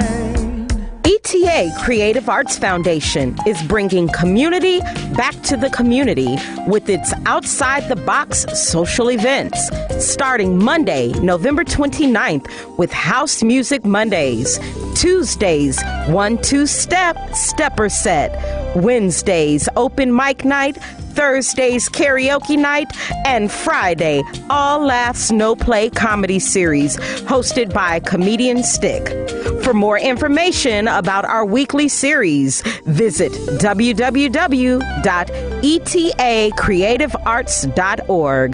That's www.etacreativearts.org. A basic and essential part of any financial plan is savings. Most of whatever cash you have will be there because you put it there, not necessarily because of some fancy investment. Now with Save and Plan, Polaris has introduced a way for you to get empowering financial advice. Save and Plan is simple. Just sign up to save on a systematic monthly basis directly from your account and gain access to a planner and our planning services. Once you sign up to save, Polaris will help you develop a customized financial plan and give you a real person to speak with. Your dedicated planner is just an email or phone call away. Save and Plan offers empowering advice for everyone. Visit us at polarisadvice.com and call us today at 312-951-2606 or email us at polarisadvice.com. That's 312-951-2606 or email us at polarisadvice.com. Save and Plan, empowering advice for everyone. Securities offered through Lion Street Financial LLC, member FINRA and SIPC. Investment advisor services offered through Lion Street Advisors LLC, registered investment advisors. Polaris Wealth Management and Lion Street Financial are not affiliated. A single K plan is a 401k plan designed especially for business owners and immediate family, regardless if they are incorporated or not. Single Ks offer both employer and employee contributions and in many cases have no setup fee or annual plan administrative charges. Single Ks are simple to administer with no government reporting required. Most importantly, this plan allows employees to access their savings via hardship withdrawals or loans. Visit our website at polarisadvice.com or call us about your business or organization's retirement plan at 312-951-2606 or email us at polarisadvice.com. That's 312-951-2606 or email us at polarisadvice.com. Polaris provides empowering advice for everyone. Securities offered through Lion Street Financial LLC, member FINRA and SIPC. Investment advisor services offered through Lion Street Advisors LLC, registered investment advisors. Polaris Wealth Management and Lion Street Financial are not affiliated. Now that the bridge is on this side of the border, some of that. Won't y'all come on over here with us? You wanna walk the water? And if you ever should see a skunk shake his rump, tell him to come on over here for some snake funk in the dump, baby. Now we got this stick that will set you free. All you got to do is take a closer walk with me. And we got this thing that's full of magic tricks. So come feel, if you will, the magic of the Dookie stick. Hello, this is Dr. John Artis from Health on Earth Wellness Centers. You can visit us at www.healthonearth.org, and welcome back to the family meeting. So here again, I don't know if we made any progress. Nash there, folks. Yeah, this is Dookie stick. Yeah, man. Yeah, that's what that is. Rich reminded me of a quote from Dr. King, where and both of us are paraphrasing because we can't remember the whole quote, but he basically said, I ain't worried about them people that are way out on the edge. I'm worried about you people who are my advocates, who are choosing order over social justice. Yep. Right? So the people that need to be saying something right now are the people that know this is unfair. The people who know that there are consequences to them for saying something. You know, like John Berman who interviewed Coach Flores, he would say to him directly, this is going to affect your career, but he didn't express any level of discomfort with that right, factoid. Right. It's almost like sometimes somebody white too comfortable using the N-word. Yeah, they get there, right? Yeah, like, okay, well, you know, dude, your career is over, and no, but without any introspection behind. Think about what I'm saying here. Right. That because you spoke up about unfairness, that your career is harmed. Mm-hmm. That's a problem in and of itself. Yeah, and people, well, right, and that's basically how the system keeps change from happening. It's offering consequences for saying something about unfairness. Because people are too worried about being a little uncomfortable. Yeah, how are my neighbors going to think about it? And that's if my kids have to go to school, and how will the other students treat them? And you know, and that's a short term. That's short term thinking. That's not long term thinking. Right. And it's stressful too. I get it. It's stressful. Right. You may be ostracized if the black guy in your corporate meeting says, "Hey, listen, why aren't I getting the same money that he's getting?" If you stand up and say, "Yeah, I want to know too," now you got a problem because you said something about unfairness. Yeah, yeah. That's the essence of the problem. The unfairness is I think the unfairness is the secondary problem. The inability to say something about the unfairness is the crux of the issue. Because the unfairness is not going to go away unless somebody says something. Right. Then the people that need to say something. Because this is part of what I'm seeing a lot on social media. And that is a lot of black folks are saying, look, white America, we're done, you know, holding a class on how to help you all understand what the hell you should do. I'm done being in the studio, too, with all these damn bugs, man. Just take down home. Just do it. Let me get Steve. I've been wanting to talk to Steve. Hey, Steve, man, big hug for you, man. Do you feel hugged right now? I feel warm and cuddly. There you go. There you go. man. You got the slippers on. That's right, Steve. But I think you raised an important point because in many ways we're living through the same sort of thing that we saw in the late 60s and early 70s, in which Richard Nixon played on the notion of the fear that Americans were experiencing after a huge spike in crime. And that's exactly what you're seeing in America. And that's where you're pitting order, which is what some people opt for, over justice. Because right now Americans are terribly afraid of crime. In fact, when you poll Chicagoans, they're more fearful of crime than they are of COVID. And as a result of which Republicans are exploiting this because the message is, well, you know what, it's Democrats who are to blame. Because Democrats are in power in these cities, and you've got a Democratic president, so therefore if crime is high, it's because Democrats are causing it, which is obviously crazy, but okay, they can sell that to their voters. And unfortunately, if given the choice, people always succumb to fear. And that is unfortunately a human condition. We'd like to think that we're driven by intellectualism, and rationality, and reason, but we tend to succumb to fear at every turn. So I don't know what the answer is. And unfortunately, with regard to the gentleman that you're discussing, I mean, he really does have a yeoman's task because within this very small insular field that is the NFL, he's asking people to come forward and say, join me in this, because he wants to make this into a class action case. But, as we all know, I mean, it takes, quite a bit of courage to say, you know what, I'm going to burn my bridges, because that's essentially what would happen if I join this.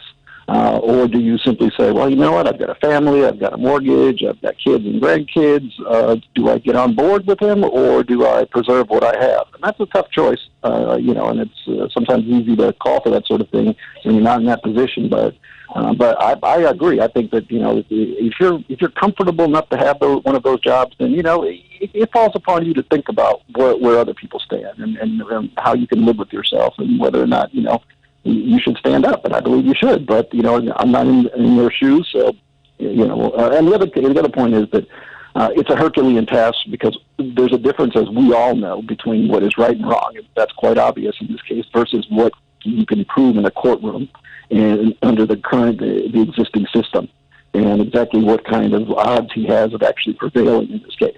And unfortunately, the odds are not stacked in his favor. That's right. Yeah, that goes to the system. And as you pointed out, before, when we asked the question about whether or not is it that the system's unfair, or that there's more crime in certain communities, actually both are true. But that's not a function because there was a particular ethnic or racial group that's predisposed to crime. It's when you disenfranchise a group of people. There's no opportunities, terrible schools, no jobs, whatnot. And then the only outlets are things like gangs and selling drugs if you want to pay your bills or whatnot. Well, what do you think is going to happen? I mean, people aren't going to just starve. They're going to go and say, I'm going to sell something that's illegal technically. And if that means that, I may end up getting shot or shoot somebody in order to defend my drug territory, then that's going to happen. But when you look at who was in Chicago's jails a century ago, guess what? Irish and Italian and other people who were living in those same neighborhoods, disenfranchised. So it's not a function of race, it's a function of how much opportunity we give to people in the society. And the more you give people opportunity, the less they're incentivized to commit crime and antisocial behavior. Yeah, and you under-resource a community, that's what you get. Yep. Exactly. So it's not about investing in some group that you don't identify with. It's about investing in society, because you could either help such and such to make sure that they graduate and get a high school diploma and go on to trade school or college, or you can worry about that kid robbing you someday. It's your choice, because he's not just going to go off and die in a corner. He's not going to do that. So so if you want to address these issues, that's what it means. It means investing in society. But that's what they've done in Western Europe.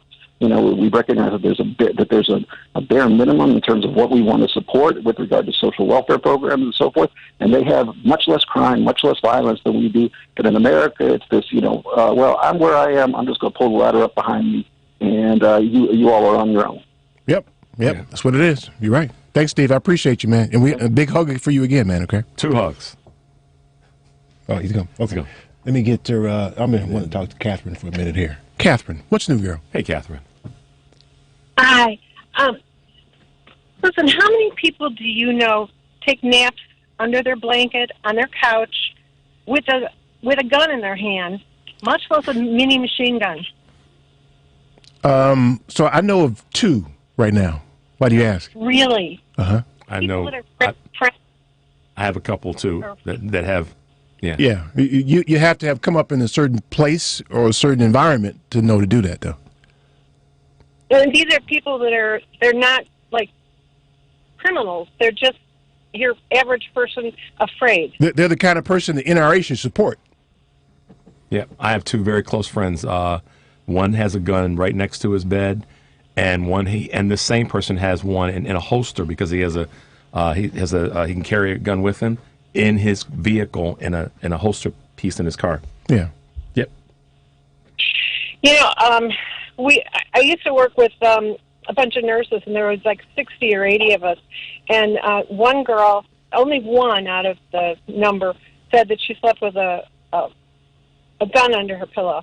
I've got cousins who live down in Fort Worth. I don't know. They live near.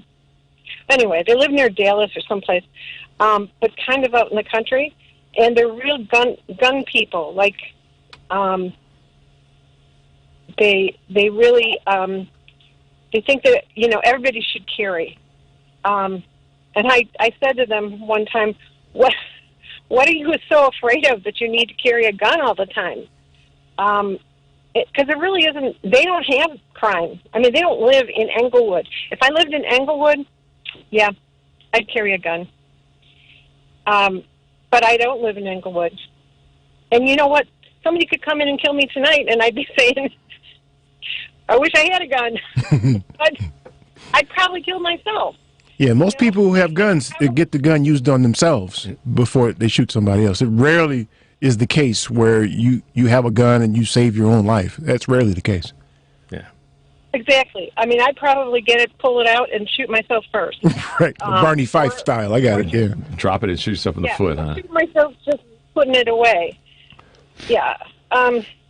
It's just, it's kind of like puzzle pieces, and it upsets me because here you've got one half of the puzzle is this poor kid who's killed, and then you've got this crazed bunch of people who this is their procedure. This is what they do.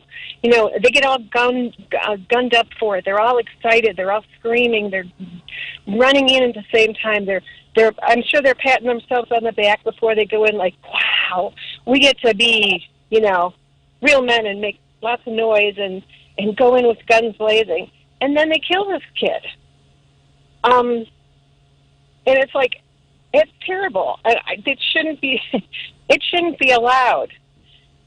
But then why do we have this culture where people accept the gangs? I actually heard somebody say, it was on a radio show or TV show, that they were concerned about the gang members if they lost their ability to support their families. Come on.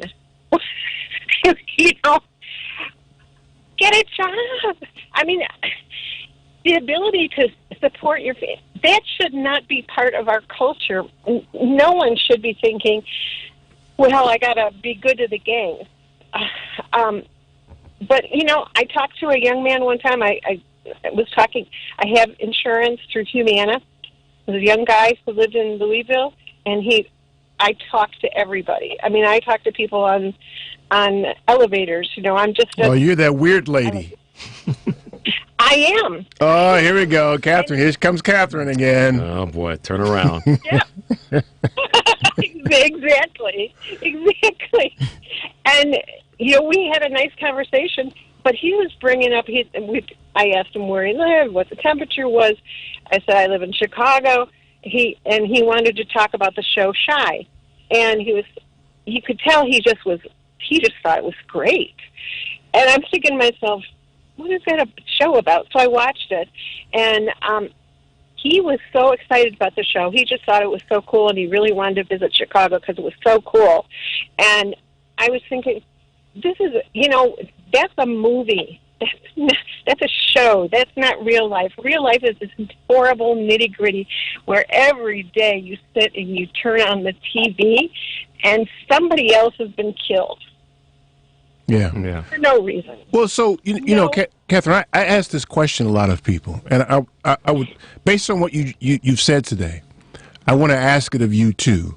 It's a rhetorical question, but I want you to consider it. especially now that this cop who killed Laquan McDonald is out and free now. For the people that are engaged in the antisocial behavior that you've described, for the people who are sleeping with a gun next to them, I want you to consider for a minute how your life, what turns in your life would have to have happened where you felt the need to sleep with a gun every single night. Think about that in some depth, and then consider how bad it must have been for you where you feel like that's necessary. Then you begin to empathize with people who do that. You begin to empathize with a Laquan McDonald who's walking down the street on a school night and has a cop empty a gun into him with 16 bullets.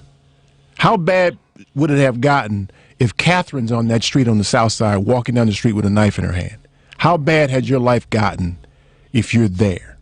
And then empathize for a minute. Right, but I have empathy, but it's a different kind of empathy. I am not empathetic to gangs. I understand people are traumatized by these things and feel the need to carry guns, but to get into to choose to live a life of crime is just, it's stupid. And for a whole but Catherine, most people don't choose. Most people don't choose to live a life of crime. Yeah, but regardless whether they choose or not, for a whole culture to support them, for a whole culture to say, "Oh, we're not going to say who the shooter was." You know, in the little village, they found the shooter right away because everybody said, "This poor little 8-year-old." You know, they all had, probably because she was a little girl. I don't know, but they did find the shooter. Yeah, but there's a reason though. There's a reason people don't say that. They won't disclose who the shooter is. There's a reason for that, you know. I know they're afraid. But you got to know who they're afraid of, though. I guess they're afraid of the police too. Yeah, they're afraid of, because the police can't protect them, and there's a reason that they're gangs. And this is not an endorsement of gangs, but there's a reason they're gangs, and a lot of it came out of the era when Black Panthers and where police were just coming in and brutalizing people, and the gangs were protection. Now they've turned into something more insidious at this point, but there's a reason gangs exist, and until you lift out the reason that they exist, they're going to continue to exist, and they're going to do the things that they do that are antisocial. You know, that young man I was on the phone with that works for Humana, that was telling me about Shy, said he went to visit his grandmother in Chicago. And he was walking with maybe another family member up to his grandmother's porch. And there were a bunch of gang members in front of the porch or sitting on the porch. And they interrogated him to make sure that he wasn't going to cause harm to the grandmother. And he thought that was just wonderful. And I'm thinking to myself, crap, like I want a bunch of gang members in front of my house interrogating people who come to my house? You know, he thought that was good. Look. Yeah, but you're using the term gang members as a pejorative. I get that, but there is a protection element to gangs that has really gotten lost in its effort. And I'm not endorsing gangs, but you got to know the whole story. It's not just antisocial people who've decided that I'm just going to be antisocial. It's not just that. These are under-resourced people who have no other choice in many of the instances. The mafia is exactly the same in the Italian neighborhood. Well, kind of. So they weren't under-resourced. Is that right? No. Yeah, but they weren't under-resourced. No, they weren't under-resourced, Catherine. I've been biting my tongue because I know Eric's going to tell me to be quiet because we got to get some other callers. But Catherine, call us back next week because I want to peel back a few layers on this with you. Okay, call back next week so we can talk about this a little bit more because there's a lot more to this than you're seeing. Yeah, and we're being respectful in saying that. But please call us back next week. Yeah. And it's not an endorsement either, by the way, of the behavior. It's just there's more history to it. Yeah, there's more. There's much more information on this that you should hear about than what you have been exposed to. And it speaks to the solution, really. Right. So we'll take you first. If you call in early, we'll take you first. Okay. Okay, I'd love to hear some solutions. Okay, you got it. I would love to hear some solutions. You got it. Thanks again. All right, thanks. All right, see you. Okay, bye. Okay, so keep going. I can't because I got to take the break here. So I wish I could, but I got to get I got to get Tom in here and Dave, and then Tommy's waiting on us too. So Thomas, you're next, and then Dave from Hoffman Estates, you're after him. But I got to keep you quick because Tommy's waiting, and you do not want him to come to you breaking windows. That's right. I'm just saying. All right? Stay tuned for more of the family meeting. That's what we got to give. Vibration, yeah. Positive. Got to have a good vibe. Hey, Chicago, this is motivational speaker and author William A. Eden II, author of the book Listen If You Want to Succeed. Keep listening to the family meeting. Positive. A 2016 study estimated that 13.1 million Americans were victims of identity theft last year. Fight back against your identity being stolen by signing up for Identity Guard. Identity Guard monitors your credit and identity information with alerts that can help you respond quickly if certain changes indicating fraudulent activity are detected, as well as help protect your computer from viruses, keylogging, and other serious threats. Plus, with Identity Guard's dynamic credit management resources and tools, you will have helpful information as you make better financial and credit decisions. Identity Guard includes $1 million identity theft insurance and lost wallet protection, and more if you ever do become a victim. Protect your ID for as little as $6 per month. Yes, that's only $6 per month by visiting lookaftermyid.com. That's lookaftermyid.com to securely sign up for Identity Guard today.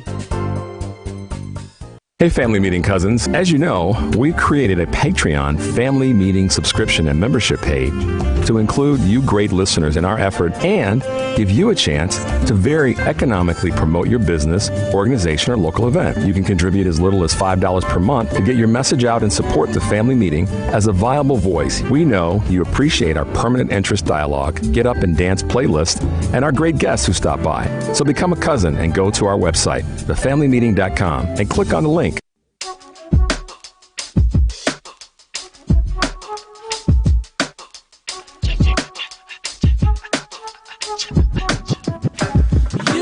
You should be here with me, babe. You should be here with me, babe. Girl, you know you drive me crazy. Girl, you know you drive me crazy. You should be here with me, babe.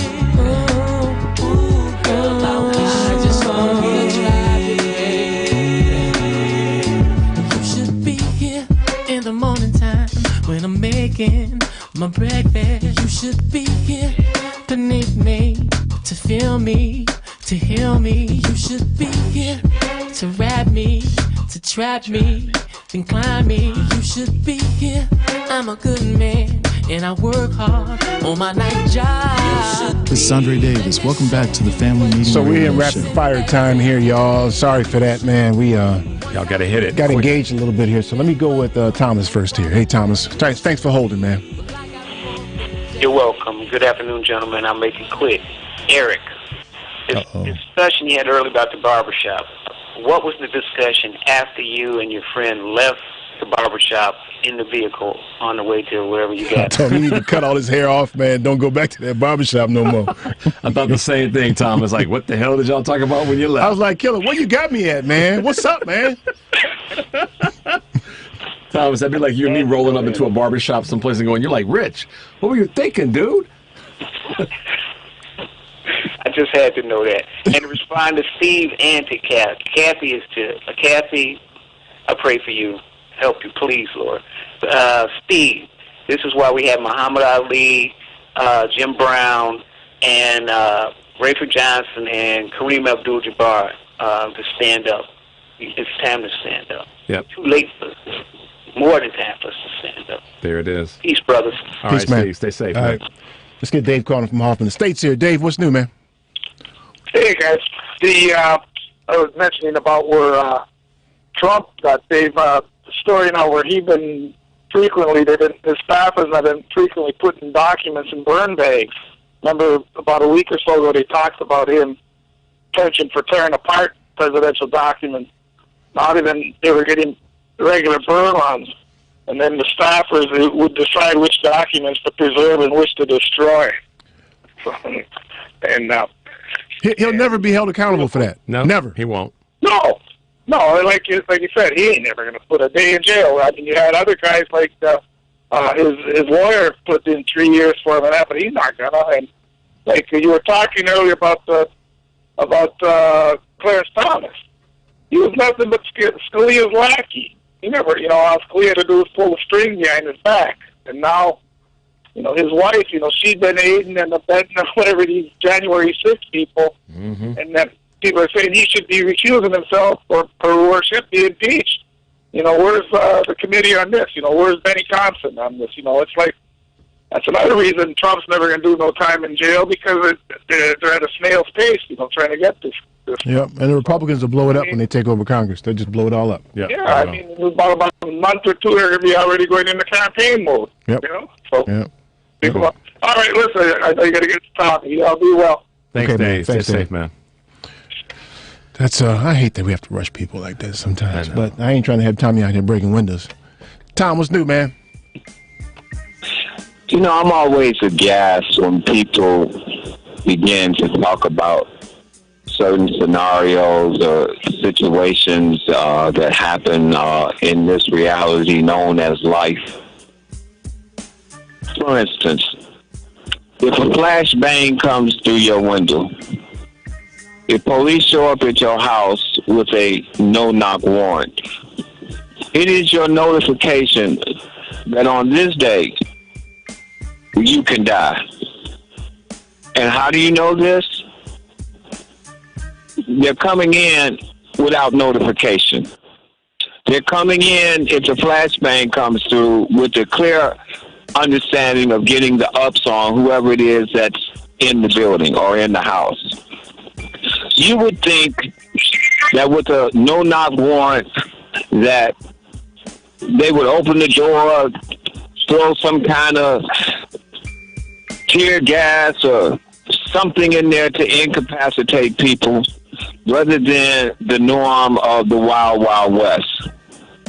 I also find it very interesting that there's a commercial that's running on AT&T as I close so you guys can continue on. And in the commercial, the lady asked the little girl, what if we gave you this lollipop? I'm sure you guys have seen it. So she gives her a nice little lollipop, and then she says to the other child, and what if we gave you the best lollipop? I mean, this lollipop was huge. The little girl cries out and said, that's unfair. Well, I'd like to ask people a question. How fair do you think it is to recognize and understand of people being snatched off of a continent, thrown in the bow of a boat, working for no wages, never being given the rights of human beings, from the moment they stepped off of the boat until here we are in this current time, and yet we keep talking about what democracy should be in another country. Keep listening to a family meeting. Sometimes, man, you just hang your head and you just say, why? Goodbye. It's our somber contribution to your community safety, because if we don't let Tommy get it out here, coming for you. He's going to break some windows on you, man. Hey, man, one more quick push from our girl, Dana Goldberg. She will be live. Did she pay you for this, man? Yeah. I mean, damn. Hey, man, you do this for your people. That's it, man. But anyhow, she's going to be Wednesday night live, 7 p.m., February 9th at the Green Room 42. And check her out. You can live stream her show and give a girl some support. So I just wanted to put that out there. So, y'all know how this goes. We've been doing this for a number of years. And here we are with another, I'm calling it, crossroads. Opportunity. Let me change that. Opportunity. That's a good way of putting it. To affect change. I mean, just do the thing. Yeah, if only because I've told the story before about when we practiced basketball when I was in high school and college, right? And one of the team captains one year said, everybody's running the suicides, the lines, for different reasons. Some of them are running them because they want to get in shape. Some of them are running them because it's punishment. Some of them are running them to just get it over with. Mm-hmm. And aren't y'all just tired? Yeah. Of having all this unfairness? And for those of you who aren't intellectually curious enough to look at it, the drag that it creates on your well-being, on your society. A friend of mine, she used to say, "Don't you just get tired of the consternation?" And Yeah. I mean, at some point, Yeah, somebody come over the house. Oh, here he come again with all this mess. I mean, this is just mess. This is mess. There's so many things that you could advocate for that just fix that. That doesn't make any sense to exist. Homeless people. Homeless people, period. Veterans especially, but homeless people. Why we got enough real estate and everybody have shelter. Right. Everybody can get shelter. Almost cussed. There shouldn't be anybody. Anybody should be hungry. How can we run around and say the Holocaust didn't happen? What the hell? I mean, and then do things like take a book out of school because, I mean, fix that by saying, yeah, it happened, and we're going to talk about it. And the people who are pushing back on this and pushing back on other books. You have to ostracize them. Push them off to the side. You're done. We don't need you. You're the antisocial. When we talk about the people who are engaging in antisocial behavior, it's because of these people. Right. Push them off to the side. And let's give these kids who Catherine characterized as participating in gangs. Let's give them something. Yep. There's solutions to that. Right. You got to know where it came from and why it exists. You got to know the good parts of gangs. If you've got people engaged at some level in the community. They ain't gonna be on the street. Bad or good. The question, the effort shouldn't be to get rid of the group. It's to get rid of the antisocial behavior and engage them in the social behavior that works for society. That benefits everybody in society. So you already got an organization that exists. They've got organization. Now they got leadership. Yep. They know how to pass around information, communication, all this stuff. Now how can you use that to better the society versus just chasing them down and shooting them and locking them up? Yep. I mean, I remember back in the 80s, they were talking about what can be learned from the organizational structure of the mob. Right. I thought that was hilarious. I mean, really? Okay, but we get the idea that there's some benefits there, but to call every gang, and it's namely, I mean, let's just be honest, it's namely, gangs are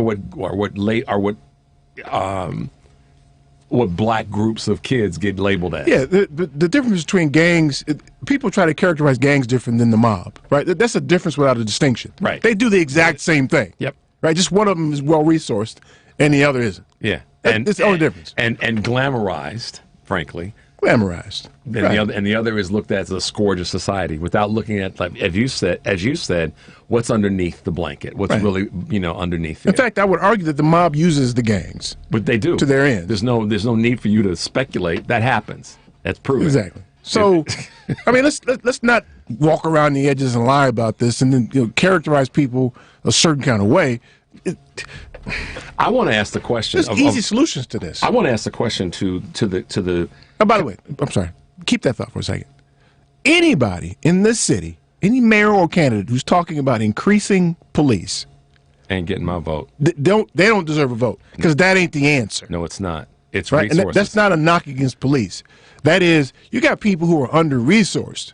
They don't need to get policed. So I'll come to this point. I'll ride with you. So you know how this week or recently, Mayor Lightfoot is dropping this new money into the tech area on the west side. Mm-hmm. She's catching hell over that. But people won't stop for a minute and go, oh, yeah, I guess that actually will help that community, help the broader. It'll help the drag on the city. Right. Right. It'll decrease the need for police expenses. But she's catching hell. And it's not a matter of me being for or against her, but just looking at this moment.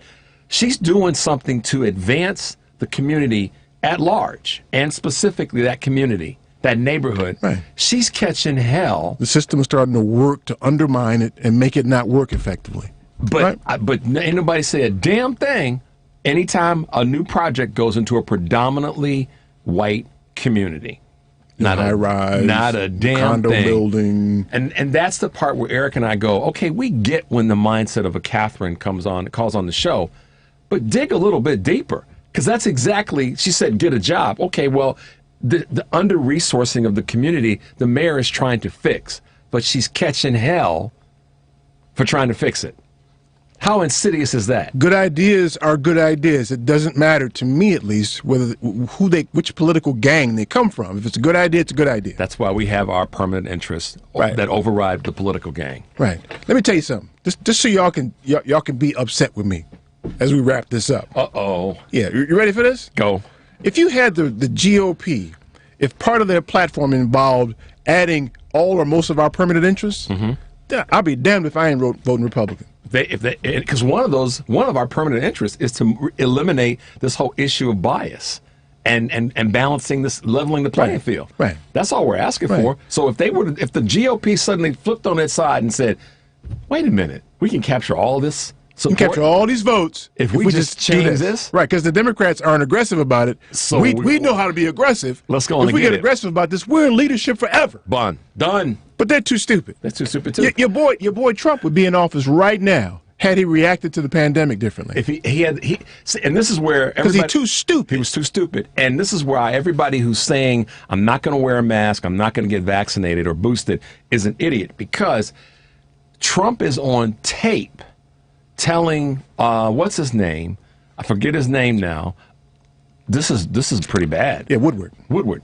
Yeah. And so how can anybody run around going, "Oh, he's a genius and he's this and he's that," when he told you it was bad on a mic, and now you're still going, "Well, I'm not going to." So whatever political gang advocates for our permanent interests, yours and mine, I'm talking the general us, yours and mine, that's who gets my vote. I have no permanent friends. I have no permanent enemies.